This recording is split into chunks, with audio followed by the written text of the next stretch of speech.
இப்போ கொஞ்சம் நாளைக்குள்ளுக்கு இப்போ கொஞ்ச நாளைக்கு முன்னே 1 கிலோ மீன் எல்லாமே 1000 ரூபாய்க்கு விற்ற மீன் இப்போ 2000 ஓ ரால் நண்டு கனவாயே படங்கள் தான் பார்க்க வேண்டும். ஒரு 10 வருஷத்துக்கு பிறகு படங்கள் தான் பார்க்க வேண்டும். அதுக்கு உண்மையாக இந்த இந்திய மீனவர்கள் ஊடுருவ ஒரு காரணம். அவங்க பார்த்தீங்கன்னா அப்படியே புத்தம் கூட்டுற மாதிரி கூட்டி கொண்டு தான் போகிறாங்க. இருக்கப்பட்ட எல்லாம் வள்ளி கொட்டி சங்குகள் சிப்பிகள் மண்ணுகள் ஊரிகள் களி எல்லாம் செய்து தான் எடுக்கிறாங்க. அது ஒன்று. ரெண்டாவது, ஏற்கனவே எங்களுடைய பிரதேசங்களில் இருக்கிற எங்களுடைய ஆக்களின் சில மீன்பிடி முறைகள் டைனமிட் வைக்கிறது அல்லது வேறு வேறு இல்லீகல் வைக்கிறது இதெல்லாம் இல்லாமல். ஆனால் இதில் பெரிய பலவீனமான விஷயம் இருக்குது. எப்படி பார்த்தீங்கன்னு சொல்லிட்டு இப்போ மீன் பிடிக்கிற ஆக்கள் மீன் பிடிக்கிறதும் இல்லை. ஏனென்றால் மீன் பிடிக்கிற ஆக்கள் எல்லாருமே மீன் பிடிக்க விட அதிகமான வருமானம் தரக்கூடிய வேறு வழிகளை பயன்படுத்து.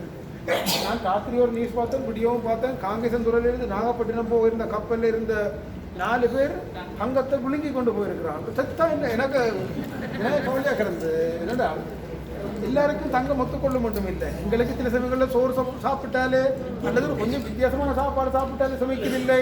பெரிய அந்தரப்புறம் அந்த பெரிய தங்கத்தை வைத்து கொண்டு ஒரு ஆளின் வயிற்றுக்கெல்லாம் 800 ரூபாய் தங்கம் இருந்ததுதான். நான் நினைக்கிறேன் சின்ன சின்ன துண்டாக எடுத்து போட்டு சாப்பிட்டு தண்ணி குடிச்சிருக்கிறேன் நினைக்கிறேன். கடிச்சிருக்க மாட்டார், விழுங்கி இருந்தாங்க. நான் நினைக்கிறேன் அந்த சுங்கத்திணைக்களத்துக்கு ஏதோ ஒரு தகவல் கிடைச்சி அந்த 26 பேரையும் யாழ்ப்பாணம் பெரிய ஆஸ்பத்திரிக்கு கொண்டு வந்து ஸ்கேன் பண்ணி பார்த்தா 4 பேர் வயிற்றுக்குள்ளுக்கு தங்கம் இருக்குது.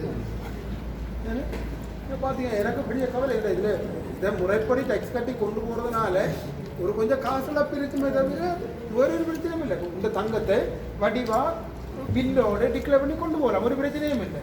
நான் நினைக்கிறேன் இந்த வரி பிரச்சனைகள் அந்த காரணங்களுக்காக தான் சின்ன சின்ன சத்தியமே எனக்கு கவலை என்னென்றால் சமைக்காமல் அப்படிங்கிறது என்ன நடக்கும் சொல்லுங்க. அப்புறம் வயிறு வட்டி தான் எடுக்கணுமா? அது வேணும் அப்படிதான் இருக்கும்.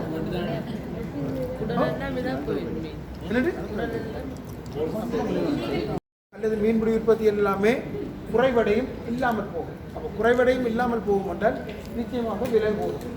அப்படி விலை கூடுறதுனால அது திருப்பி ஒரு சமூக பிரச்சனையை கொண்டு வரும். அப்போ இல்லைனோ நீங்கள் பார்த்தீங்கன்னா எங்களுக்கு வெப்பநிலை வளவீழ்ச்சி என்றது ஒரு பிரச்சனையாக இருந்தாலும் கூட அதனோடு தொடர்பட்ட எல்லா பிரச்சனையுமே எங்களோட வாழ்வாதாரத்தோடு சம்பந்தப்பட்டது. திருப்பி நான் முதல் சொன்ன மாதிரி தான் இதுலேயும் ஒரு கொஞ்சம் காசு வச்சிருக்கிறார் சமாளித்து கொள்ளும், இன்னும் கொஞ்சம் அகப்பட்டிங்களாகவே இருக்கு.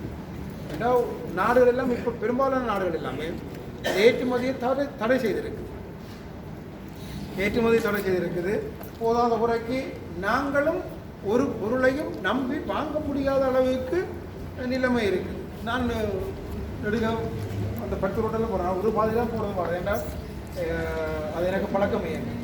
நீர்வேலியில் அந்த நீர்வெளி சந்தியில் அந்த வாய்க்கால் தடவை பிள்ளையாவலுக்கு முன்னுக்கு ஒரு பழக்கரை இடக்கு அண்டைக்கு ஒருக்கா பார்த்தேன். நான் செவ்வாழை இருக்குது தானே, செவ்வாழை ஒவ்வொன்றும் இந்த சைஸ்லேயே இருக்குது.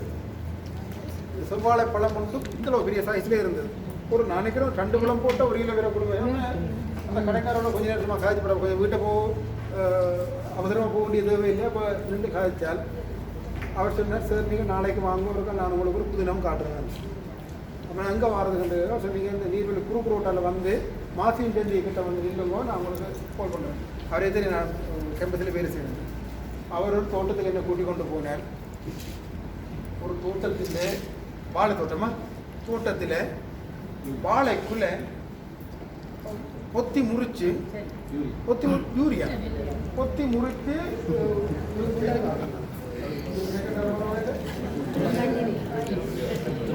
இதுக்கு அது என்ன செய்யறாங்க, அந்த பொத்தி வந்ததுக்கு பிறகு அந்த இது இருக்குதானே வாழைப்பூ உதிர்ந்து இனி சீப்பு முளைக்காத அந்த கட்டத்துக்கு பிறகு பொத்தியை உடைச்ச கையோட அந்த களியாக தண்ணி ஊற்றணும் தானே, அந்த தண்ணி காயாக்க முன்ன யூரியாவை வச்சு கட்டி இருக்கணும். நல்ல கட்டலாம் சோமா ஏன் சொல்லுங்க. அந்த மேலே சீப்பு இருக்குது தானே, சீப்பு நல்லடைய கோத்துக்கள். அவர் சொன்னார் அந்த பழம் இல்லாமல் பிறகு திருப்பி சும்மா சாதாரண வாழைப்பழம் ஒரு சின்ன சைஸில் இருக்குமாண்டா, இது மட்டும் ஒரு பெரிய கிலோ கணக்கில் இருக்குமா. அப்போ பார்த்தீங்கன்னா இனிமேல் உண்மையாக இந்த எங்களை போல ஏழை மக்களுக்கு மிக இலகுவாக கிடைக்கக்கூடிய வாழைப்பழத்தை கூட நம்பி சாப்பிட முடியாத சூழ்நிலை இருக்குது. அவர் சொன்னால் இது மட்டும் இல்லை, கருணக்கிழங்கு இருக்குது தானே, கருணக்கிழங்கு சின்ன விரவிட்டு ஒரு சின்ன காயாக இருக்கிற பொழுது கீறி போட்டு அதுவும் ஒரு கொஞ்சம் ஈரம் கசியும், அதுக்குள்ளே கொஞ்சம் யூரியா வச்சுட்டு சொப்பி பேக்க வச்சுட்டு அதுக்கு மேலே மண் மூடி விட்டா அப்புறம் நான் அதுக்கு பிறகு எல்லா கருணக்கிழங்கும் கடையில் செக் பண்ணி பார்க்குற பொழுது கருணக்கிழங்கு ஒரு ஷேப் ஆயில் எல்லா இடத்துலையும் ஒரு கீரை விழுந்த மாதிரி காயம் அது பார்த்தீங்கன்னா முந்தையெல்லாம் கருணக்கிழங்கு ஆகமிச்சு இவ்வளோதான் இருக்குது. இப்போ பார்த்தீங்கன்னா இந்த மேய்ச்சி அளவுக்கு கருணக்கிழங்கு எல்லாம் யூரியா செய்கிற